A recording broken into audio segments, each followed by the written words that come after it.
I do think there is other life forms out there for sure. I think there's probably other life, maybe even within our own solar system. I think we're probably getting pretty close to finding it. But anyway, yeah, in terms of like intelligent life or whatnot, I just think it's statistically almost impossible for there not to be, and just to give people a little bit of sense of scale, right?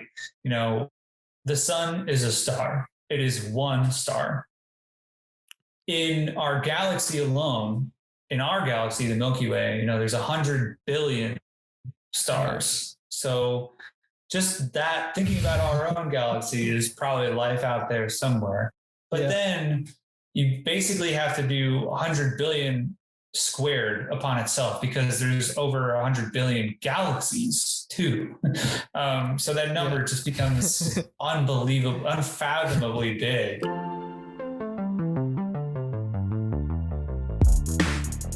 Hello, everybody, and welcome to the 714 podcast. Today, I got a very special guest with me, Brian Fulda. He's a astrophotographer and really a photographer in general and loves photography. How's it going today? It's going great. How are you? Good. I'm doing great. Thanks for having me on. This is awesome. Yeah, thanks for coming on. I appreciate it. And I just, first off, I want to congratulate you on your engagement. You got engaged, so or congrats on that. So yeah, thank you. Thanks so much. Yeah, I got engaged a couple weeks ago, and it's an exciting time. Yeah, that's good. First off, I just want to tell you how I even got introduced to your work and stuff. I saw you on Instagram. I forget your account, your astrophotography account. I'll link it in the description for everybody else, but you could tell it right here as well. Yeah, it's absorbing photons, like all one word. That's my astro account. It's like for those of you that like space and space photography, or you're just interested in that, like you should definitely check it out because you have some pretty amazing photos on there. Like when I saw it for the first time, I was blown away by the photos on there. Just I've never really seen those, and that's what intrigued me the most. So props to you for taking those photographs. It's pretty crazy. Yeah. Thank you. Yeah, and I kind of had the same experience as you when I saw, before I started this hobby, and I saw other people taking these photos of deep space objects like galaxies and nebulae and things like that just from their backyard. I was like, wait, what? Like that's possible? I had the same kind of, experience with that as well. So it's cool to be doing it now. And I hope it encourages more people to do it in the future, because I don't think people realize how possible it is, So when did you start to get into it? So just a little bit of background, on me, I've been a photographer for, since high school. And that's, high school. I don't want to date myself here, but it's been quite a while. And essentially I graduated from college with a degree in photography. So I already had that strong background in photo. I graduated in 2017, and right around that time, that's when I started taking up astrophotography too. So I've been doing it for, a little bit, about 4 years now. So yeah. What, when you started, what got you, or what were some of the processes, or who taught you how to do the astrophotography? Because I know it's probably a big process, it's not going to happen overnight. It's not as quick as learning how to take a picture on your phone or something. So how was that process? It? For learning, I feel like I'm generally a person that likes to self-teach, I feel like sometimes the questions are just so specific. It's hard to find someone who knows that answer. Thankfully these days, Facebook and all these other places for astrophotography have just been exploding. So it's a lot easier to do that. But when I first started, even just 4 years ago, there was like relatively scant information on how to do this. And to be honest, like, I'm not even kidding.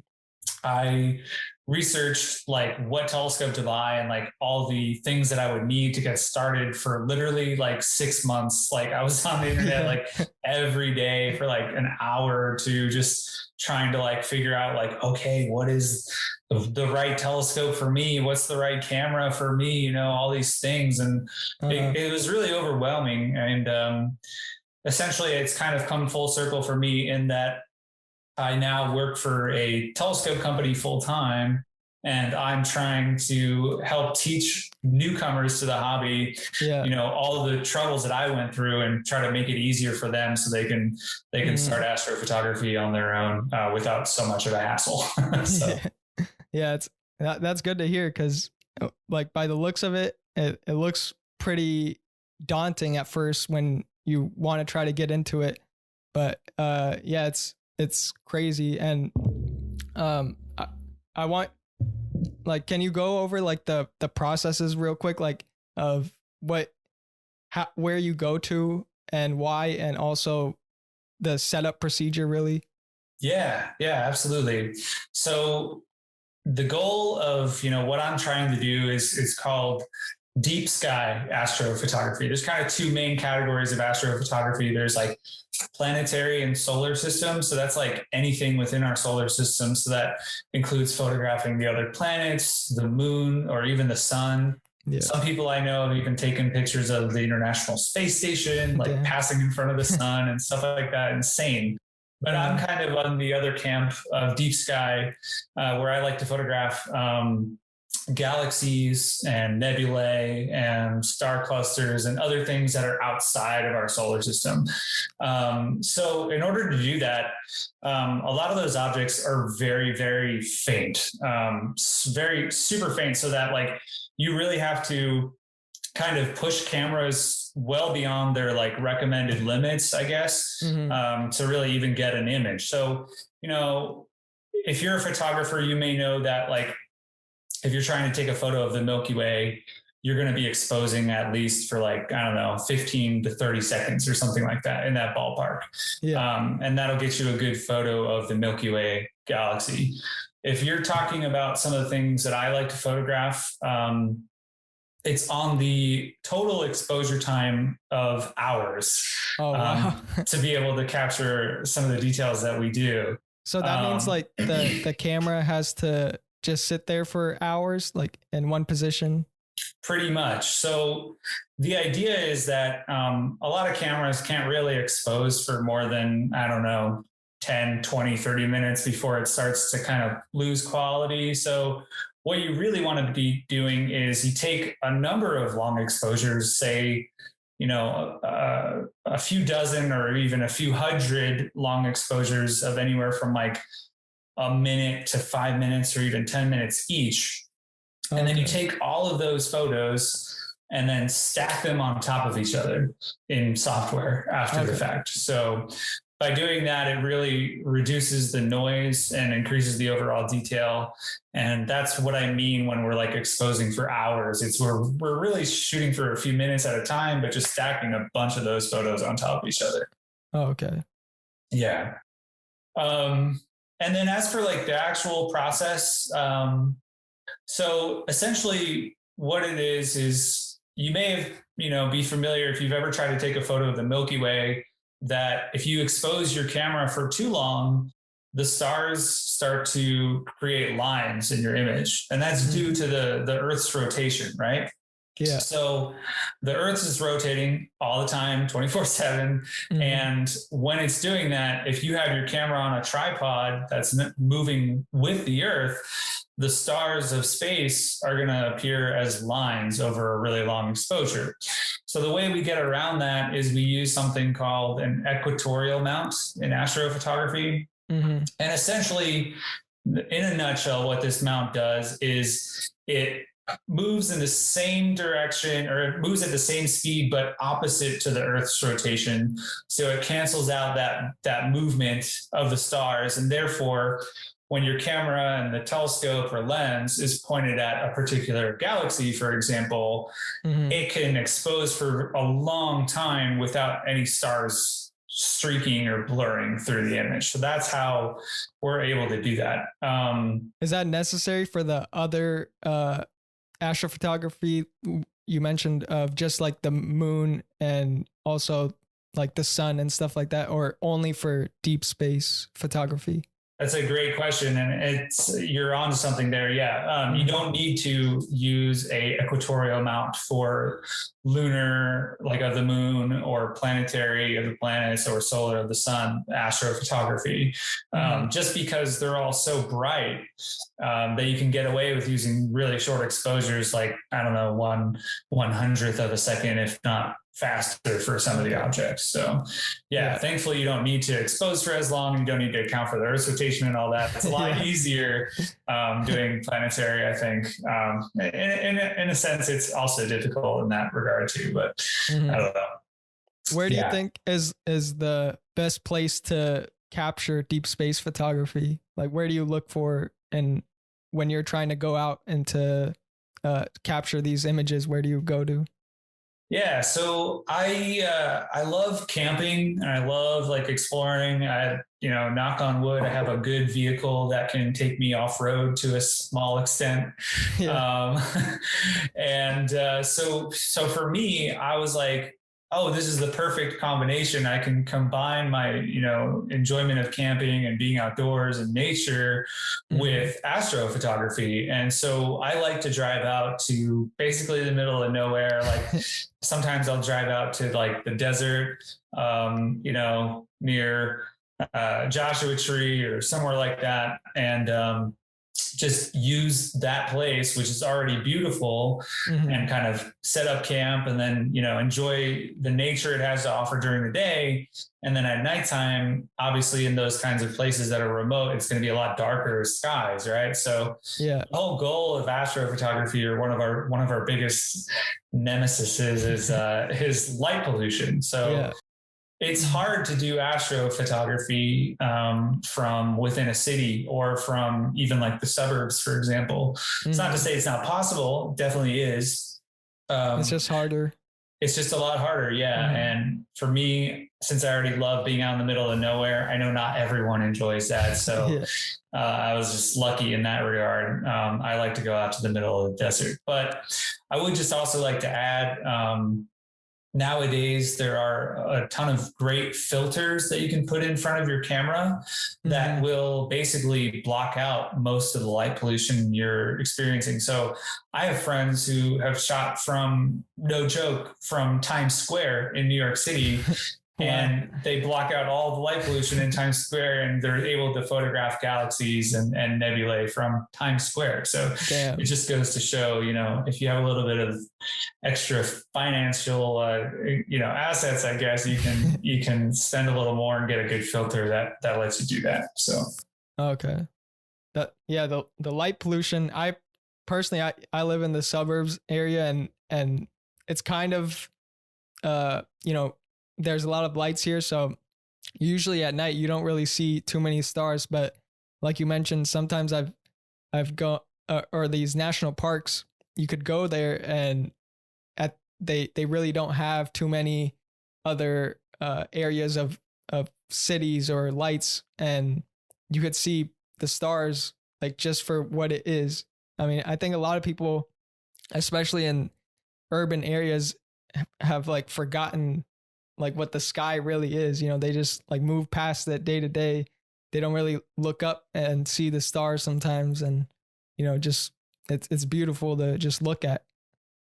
Absolutely. Yeah. I mean, you hit the nail on the head. That's kind of like my whole mission, is to help remind all these people living in urban areas, because I live in a, suburban area right now. I used to live in San Francisco, and before that in LA.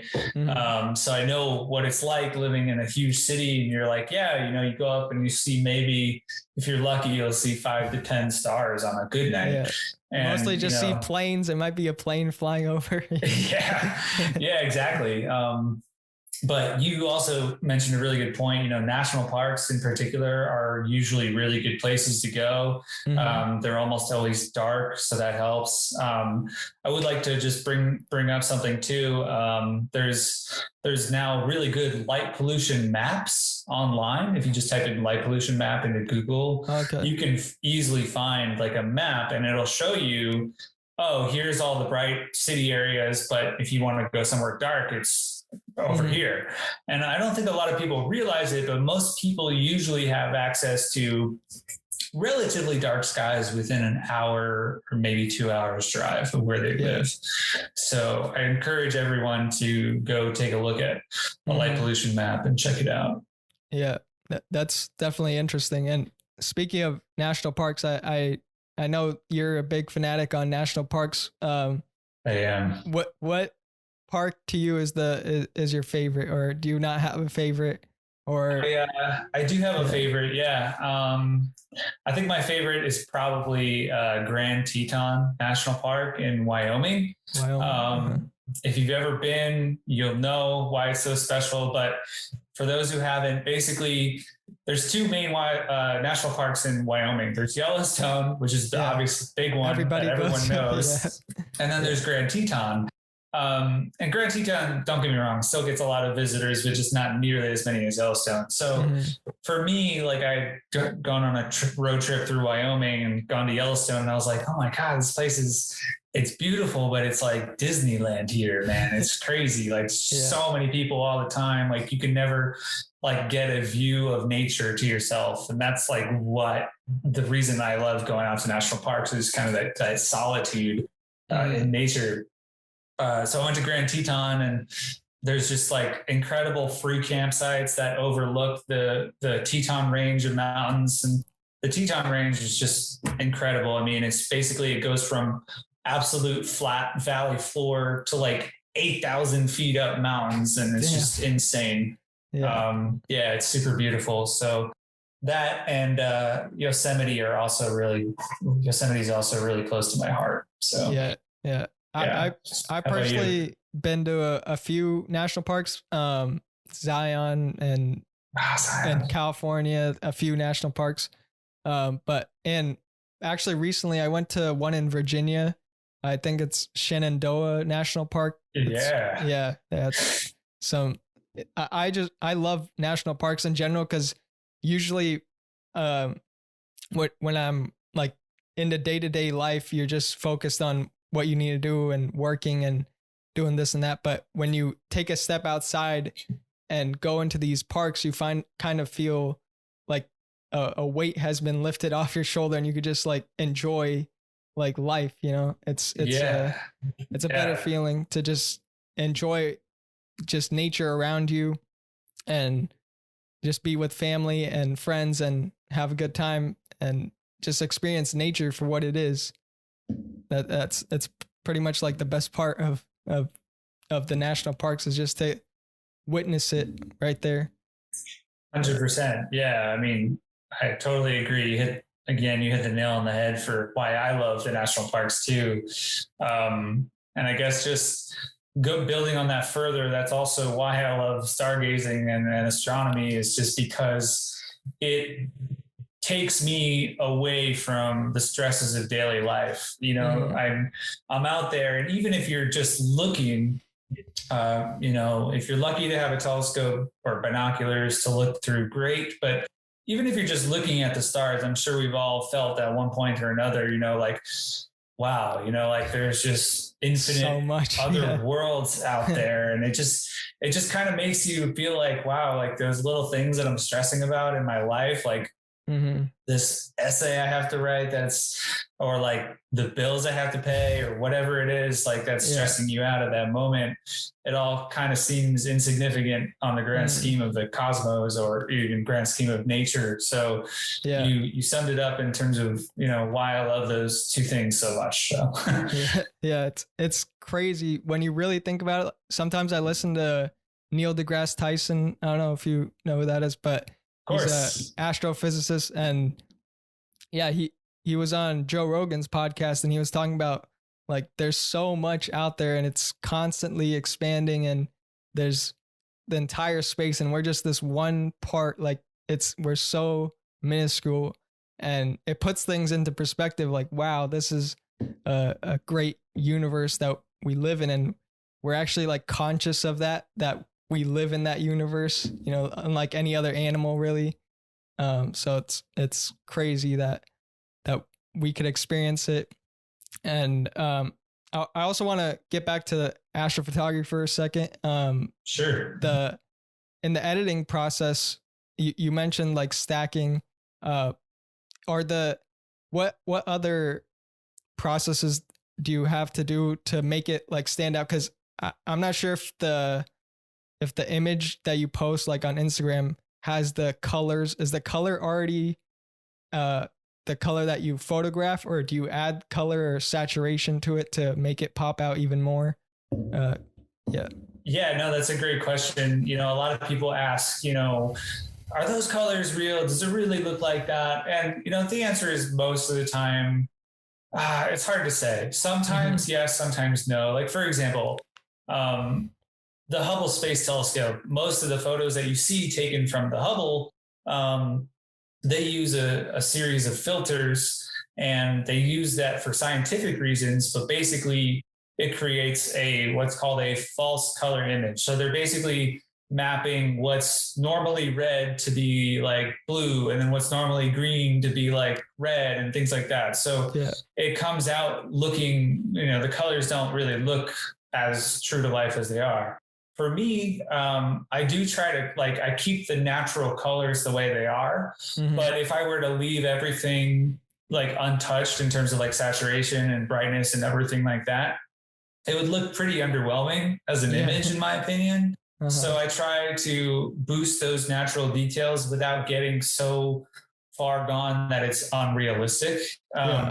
So the answer is almost yes and no. Like I do try to add some saturation and brightness to my images to make them pop more. But I also try to retain the natural colors and things like that in my astro photos. So it's not, you know, breaking reality in a way. Yeah. And those things, you know, these objects that I'm photographing, like nebulae and whatnot, if you were to like go fly in space and be up close to them and see them with your own eyes, you know, they would look that bright and that colorful. It's just we're, you know, looking through many layers of atmosphere here on Earth and other things that kind of obscure the view. So the light has to travel back like from where the nebula is and to the telescope and then back to our eyes. So it probably loses some of its luminosity in the process there. Totally.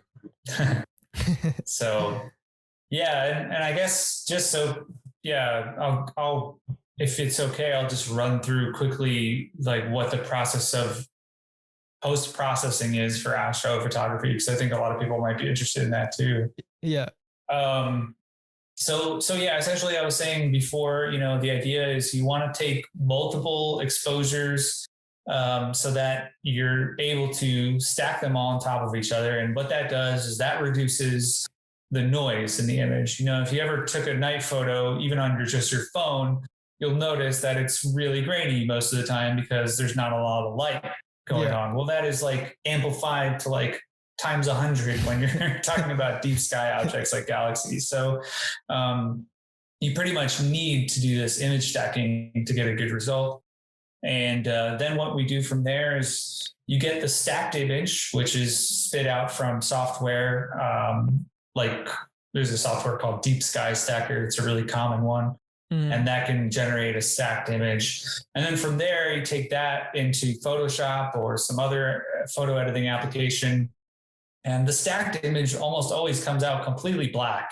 It's like, wait, did I do everything right? Like, like I'm kind of worried. Like I spent all this time photographing this object for like 6 hours and my image is black. But it's honestly, it's just the detail is hiding in the blackness, and you can take like your levels, your curves adjustment tools in Photoshop and boost up the brightness. And eventually you'll start to see an image. And then it's like, oh, wow. There it is. Like there's a galaxy coming out of the blackness. It's like It's kind of eerie looking in a way. Like all the work paid off right there. Yeah, exactly. All the work paid off. And then from there, I just, like I said, do the brightness and saturation and other minor details, like trying to get rid of gradients in the image. And there's a lot that goes into it, but that is the gist in a nutshell. It's not very hard, especially if you already have Photoshop. You can download free data from Hubble Space Telescope or other places, other free astrophotography data sources. And you can just practice editing astro images for yourself at home. Yeah. A lot of people do that just for fun. And I think that's really cool too. You don't always have to be out roughing it like me in the desert. So, yeah. Also, another thing I was curious about, when you're looking for these galaxies or nebula, when you go to a place and try to photograph these, how can you tell like where it is in space? Is there a program that has all the locations, or do you have to find it by yourself? How's that? That's a great question. So thankfully, my mount that I have, so just for those who don't know, the mount is basically a tripod, a heavy duty tripod with like a motorized head on it.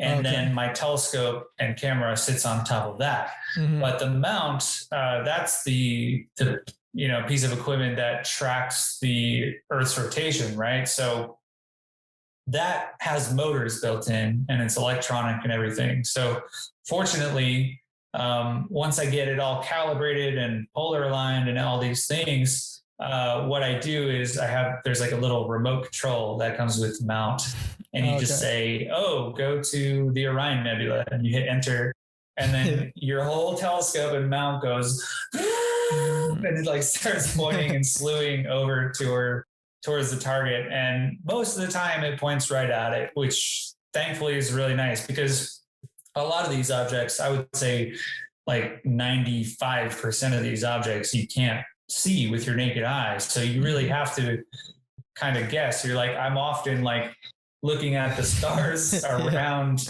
the object that I'm trying to photograph. And I'm like, do these line up with, what I'm seeing on my camera and everything? So, and then I can do like, what I do is I do like a series of short exposures. So I'll do like a 10-second or 30 seconds with the gain, the ISO cranked all the way up. And then that's kind of how I can see, there's that little faint blob there. I'm at the right place. So kind of hard to find objects sometimes, but that's how you do it. And thankfully, I have a tracking mount that points things automatically. Not everyone has that luxury. That's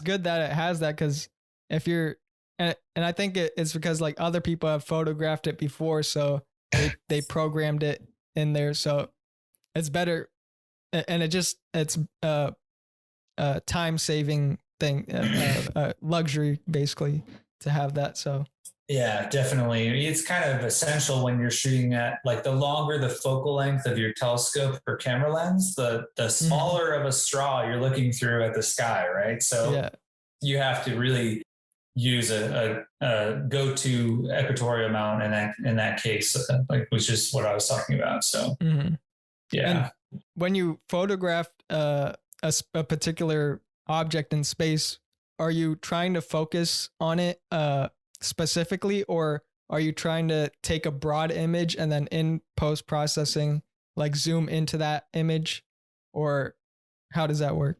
Yeah, that's a good question. With telescopes, telescopes, unlike camera lenses, they don't zoom. They're all stuck at the same focal length, and they're stuck at the same aperture too.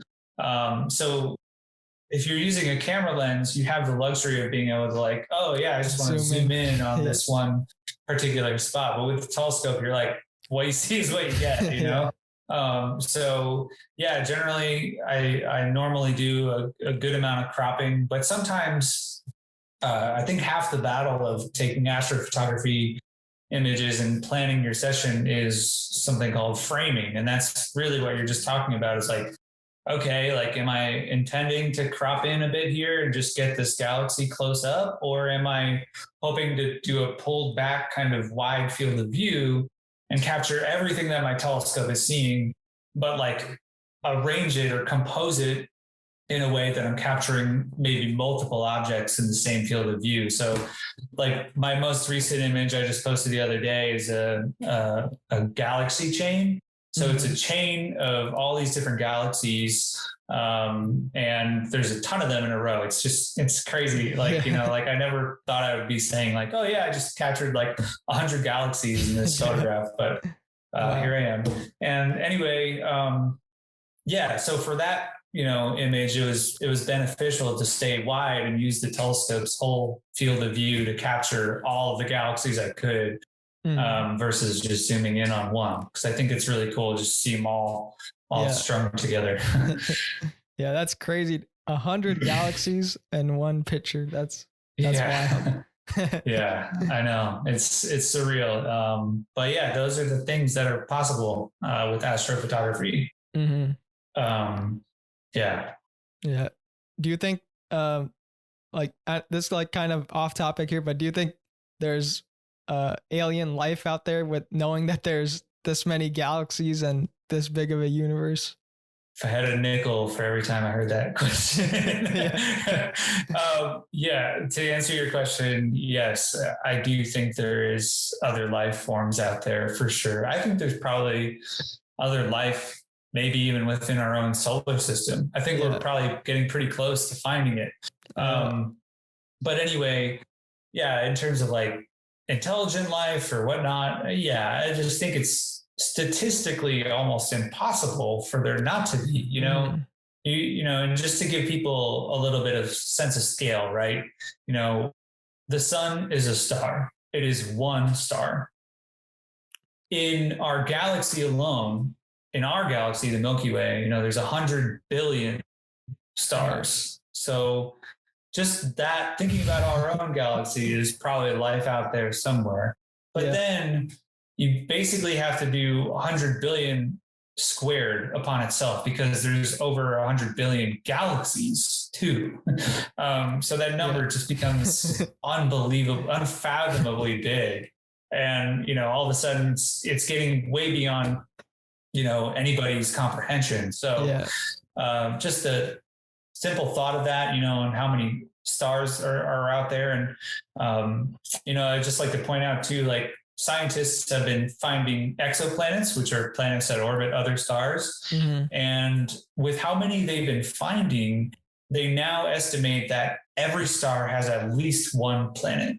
So, and here we are, our star has 8, really, I like to say 9, but 8, 8 planets. Why do you say not? Why do you say 9? I still wish Pluto was a planet, and I think it should be, but that's just my opinion. It's a hot topic in the astronomy community. It's like, is Pluto a planet? Which camp are you in, But anyway, our star has 8 or 9, whatever. And, think about that scaled up to how many stars there are in the galaxy, then to the universe. It just seems like impossible for there not to be other life out there. So that's just my opinion. Yeah, I'm with you on that. That it's, if there isn't that, then there's something went wrong. Like it's not, it can't be. But it's crazy now that I heard where even they're planning to make regular space travels, with Elon Musk saying that people will be sent to Mars and all this hype around space and space travel. If you were able to like go for free, if somebody said you could go to space for free wherever you want, would you go to space? Yeah, I would. I mean, it's a scary thing because, space travel is definitely risky. but yeah, no, I totally would. I mean, if somebody was like, hey, I got this extra ticket if you want a free seat on the next spacecraft to the moon, you can have it. I'd be like, yeah, absolutely. Mars is another story though. That's going to take humanity, like it's going to take 2 years to get there and 2 years to get back. Yeah. Let alone the time that you're actually spending on. So you're like looking at like 5 years minimum out of your life. Yeah. That is spent on Mars. And that to me, like, that's crazy. Like, I can't imagine dedicating 5 years of my life to doing that. But, you know, I know there's plenty of people who can. And but to answer your question, totally, I would absolutely, especially, I would just go for like the photos. I would love to like go up in orbit, like in where the International Space Station is. So where most of the astronauts are today. I would just love to go up there and just see the Earth from above and photograph the stars from up there, because it's just insane. I know. I've seen like plenty of documentaries on space and space travel, and the one thing that gets me is like the view of Earth from space is like something to withhold. It's pretty incredible. And even speaking of Mars, they also landed a rover recently. You've probably heard about that. So now it's capturing a lot of other data. They have more high quality cameras. Like I heard they have a panoramic camera, like a 360 degree camera as well. So it's great to see that there's new images now coming from Mars and better data to be collected from that planet. You know, it's crazy that as humans we're able to go and learn about these different planets and different things, and actually we might even be able to go to a planet. Like some people might be able to go in this lifetime to a different planet. Yeah, like, you know, like for the longest time I was like, man, I'm so envious of like my parents' generation, because they grew up watching like the moon landings and stuff. And then I'm like, oh wait, I'm probably going to be able to see, you know, the first steps on another planet. You know, I think that's even cooler. I know. But yeah, the data that Perseverance, the Mars rover, has been returning has just been incredible. And they're currently working on deploying this little miniature drone. Oh yeah, I've heard about that. You saw that? Yeah. Yeah. So that's super cool too. It's going to be the first time we've ever flown another craft like that on another planet. And the drone is going to fly up and then take photos from up above. You know, fortunately Mars has just the right amount of atmosphere that you can do that. Because like you can't do that on the moon, for example, because the moon has no atmosphere. There's no, you know, gases or anything like that, you know, you can use to get lift when you're taking off with a drone. You know, we're blessed to have air here on Earth that you can do that. But on other planets, it's not as easy. So Mars has 1% of Earth's atmosphere. So it's a lot harder to take off and land. But anyway, nerding out. Yeah. Like for me, I think this probably like going hundreds of years from now, but like, I think space travel will become so good that instead of like flying from like LAX to like London, you take a spaceship, go into the atmosphere or outside the atmosphere. And I think it takes like 90 minutes for the whole, for you to go around the whole entire Earth like one time in 90 minutes. Right. And that flight is like 10 hours on a regular plane. And so if it's possible to like go outside the atmosphere, come back down. And, totally. Yeah, that's a great way to like, you know, if you wanted to fly to like Australia from the US, be there in like 4 hours versus, you know, I'm assuming there'd be time to get up into the atmosphere and then time to get down within that, you know, but you get the idea, you know, like that would be a much shorter flight than taking a plane. That's for sure. Yeah. So yeah, no, that's a great idea. And then I feel like that way too, like it would be a lot more possible to, you know, if you're landing with a rocket, like you could theoretically land that anywhere, right? You don't need a runway. So you could like go land in Antarctica and like go take off again. That would be really cool. So knock on wood. That sounds like the future right there. Possibilities are endless. I mean, people are having these ideas and going out and creating them. So it's wild. It is. Yeah. And I also want to talk about the photograph you took in Iceland of the Aurora Borealis. I don't know if that's how you say it, but yeah, it is. Yeah. That photograph is absolutely incredible. Like I've seen images of those before, but can you go over like what you felt? I've never seen it personally, but what you felt inside, like when you saw that for the first time. Yeah.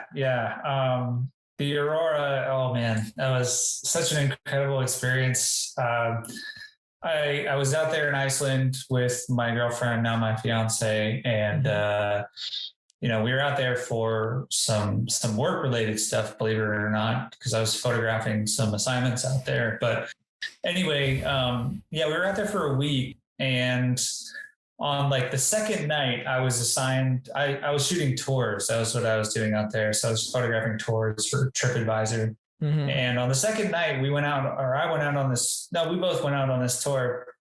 And the tour is to see the Northern Lights. And it was like cloudy and pretty not great weather for the whole night. And then at the very end of the night, it just kind of cleared up a little bit, and we caught a little bit of glimpse of green from the Northern Lights. So we're like, oh, wow, that's cool. The Northern Lights, that was our first time seeing it. And don't get me wrong, it was breathtaking, but at the same time, it wasn't like oh, wow, or anything. So, as the days go by during that week, we're like checking every night to see if the Aurora is going to be out, and it's just cloudy. Iceland is just notoriously cloudy all the time. So you really need to get lucky.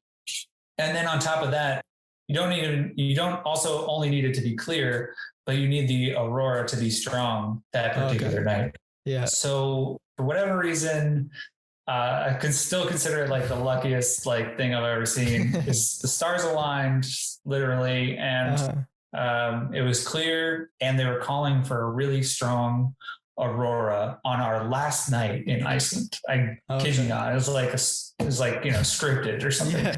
So anyway, we're driving to our Airbnb in Iceland, and it's, I don't know, right before sunset, or just after sunset, I think. And my girlfriend goes, babe, I think I see the Northern Lights. I'm like, no, you don't. There's no way. It's not even dark yet. You can't see the Northern Lights. And she's like, no, seriously, I see them. And I look up as I'm driving. I'm trying to take a look up from the wheel as the road. And sure enough, there's this kind of wispy looking thing. And I'm like, that's got to be just a cloud. You're tripping. It's not the Northern Lights. And then she's like, no, seriously, look. And I'm looking, and this cloud is moving. And I'm like, wait, what? I couldn't believe it. And sure enough, it was the Northern Lights, and they were so powerful that night that, you could see them before it was completely dark. Damn. And then once it got dark, it was just mind blown. The entire sky, all overhead, was lit up in green. And that's crazy.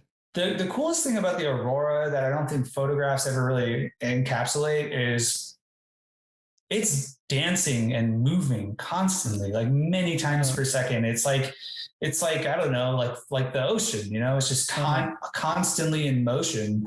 But that's the sky. And it's almost so much so that it's a little discomforting to see it at first. You're like, because you've never seen it. And then now it's here. I knew what to expect, and it still was okay, this is freaking me out a little bit. Seeing the whole sky move, it's just very surreal. Yeah. But it was just absolutely incredible. And anyway, I didn't sleep much that night, even though we had this incredible Airbnb for our last night. And I was like, screw it. I'm going to stay up till 4 a.m. because it's my last night in Iceland. I don't know when I'll be back, let alone to see the Northern Lights. And to have that perfect day for it to happen. Yeah. Right? Yeah. So it was just, kind of really, really lucky moment. I think if you do something long enough, I've been doing photography for so long, over 15 years now, you're bound to just get lucky one of those times. And I think that was probably my lucky moment. So thank you for the compliment on the Aurora photo, but it was honestly a lot of just good timing. Yeah. So that's great to hear. And do you know the science behind it? How it all happens, or can you explain that a little bit? Yeah, sure. So a lot of people don't realize that the aurora, whether it's the northern lights or the southern lights, because it happens on either side of the, it's caused by the sun. So basically, the sun is ejecting hot gases and plasma all the time. And sometimes that plasma escapes the sun's gravitational pull, and it escapes into space. And sometimes it just so happens that gets hurtled towards us here on Earth. So on Earth, we have a force field around our planet known as the magnetosphere. And the magnetosphere protects us from all these really dangerous radioactive things coming off from the sun. Because if we didn't have the magnetosphere, we would be toast. All our electronics would be fried. Like the radiation from the sun is just insane. But the magnetosphere protects us. But it's weakest at the North and South Pole. And that is generally why the sun's interacting with the magnetosphere, and it's kind of breaking through with the magnetosphere, and it's exciting all these particles up in the upper atmosphere. And that is what causes the aurora. So it's basically sun's radioactive material interacting with like charged particles up in the atmosphere and lighting them up. So that's what it is. Okay. Like leaked radiation from the sun kind of mixing in with the earth. Yeah, in a nutshell. Yeah, that's the gist. So it's kind of crazy. A lot of people don't realize like, oh yeah, it's really stuff that would normally kill us. If we were exposed to it long enough, but it's, our magnetosphere saving the day. So that's really cool. But yeah, it's just weakest at the poles, which is why the aurora happens there. So I hope I could one day see it too. Like maybe in the future, I'll once this COVID and everything clears up, we could travel again. And yeah. I know. I'm like, damn, I need to see that again. It was just like incredible. Like I want everyone I know to see it too. It's just absolutely unbelievable when you're out there underneath it. But yeah, Iceland is a great place to go. Alaska is a great place to see it. Even parts of Canada, it's anywhere in the north and south of the earth, you could see it. So you can see it like down in New Zealand, for example, too. And that's called the Aurora Australis, not Borealis, but Australis, like Australia, Australis. And those are the southern lights. So that's cool. And totally. And speaking of traveling and everything, where do you plan on going in the future? Like, what's your top spot for in the future after? Like, let's say COVID ends and you're able to travel anywhere. Where would you go? Yeah, that's a really good question. Because I travel a lot. I love going places when, it's safe to do so. New Zealand has been really high on my list. I know I just mentioned it, but it's kind of like the Southern Hemisphere's Iceland in a way. You have like these really incredible landscapes, and it's like a lot of it is shaped by volcanic activity, just like Iceland. So New Zealand's been really high on my list. Alaska is like the one Western state that I haven't been to. So I really want to do that too. There's a place in the Atlantic Ocean called the Faroe Islands that I've always wanted to go to. What's over there? It's like a even more fairy tale looking Iceland. Like if you've ever seen Star Wars, like the newer Star Wars movies, and like where like Luke is like hiding out on that island. That's in like Scotland or something, but it looks like that. Like that's what the Faroe Islands look like. It's just like these incredible steep cliffs rising thousands of feet out of the Atlantic Ocean, and it's like all like green and crazy waves all the time. It's crazy. But yeah, those are probably my three. I don't know. What about you? Do you have any places you really want to go? We were planning on going to Fiji. Like me and my family were going to Fiji in 2020, but COVID ruined those plans. But yeah, I think Fiji would be really nice, like someplace tropical. I like tropical areas and yeah, just different countries. I think like for me, the best part of traveling is being able to witness different people's cultures and ideas and being in that, like kind of transitioning from our environment, our normal daily lives to now experience something completely different. And you get to experience that. And it broadens your perspective in a way unlike anything else, where you watch a video on these different, or a documentary on a country, but when you go there and you start like speaking the language a little bit, interacting with the locals or going out into nature, you start to feel a bit more connected and gain like more perspective on the place and the country and everything around there. And to me, that traveling is like one of the best things to do just in life in general, because there's so much out there, and we're blessed to live in this time where traveling has become so easy, where you could just like take a flight and go somewhere around the world, to where even a few hundred years ago, nobody even knew what was around the corner, like a few hundred miles away. So it's wild to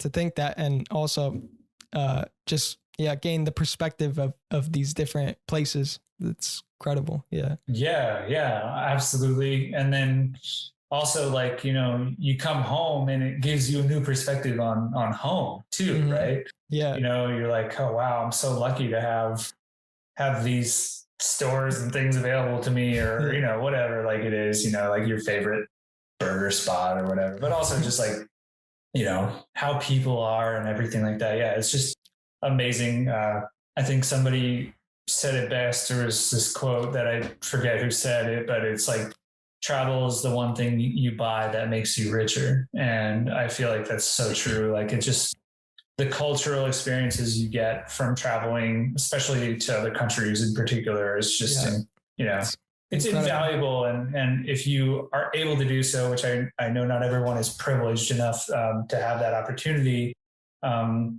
If you are able to do so, it's just something that you shouldn't pass up, especially while you're young. It's like, we kind of forget until we have a family and we're settled down and whatever. You're like, oh, well, guess I'm not traveling because I have 3 babies crying in my ear.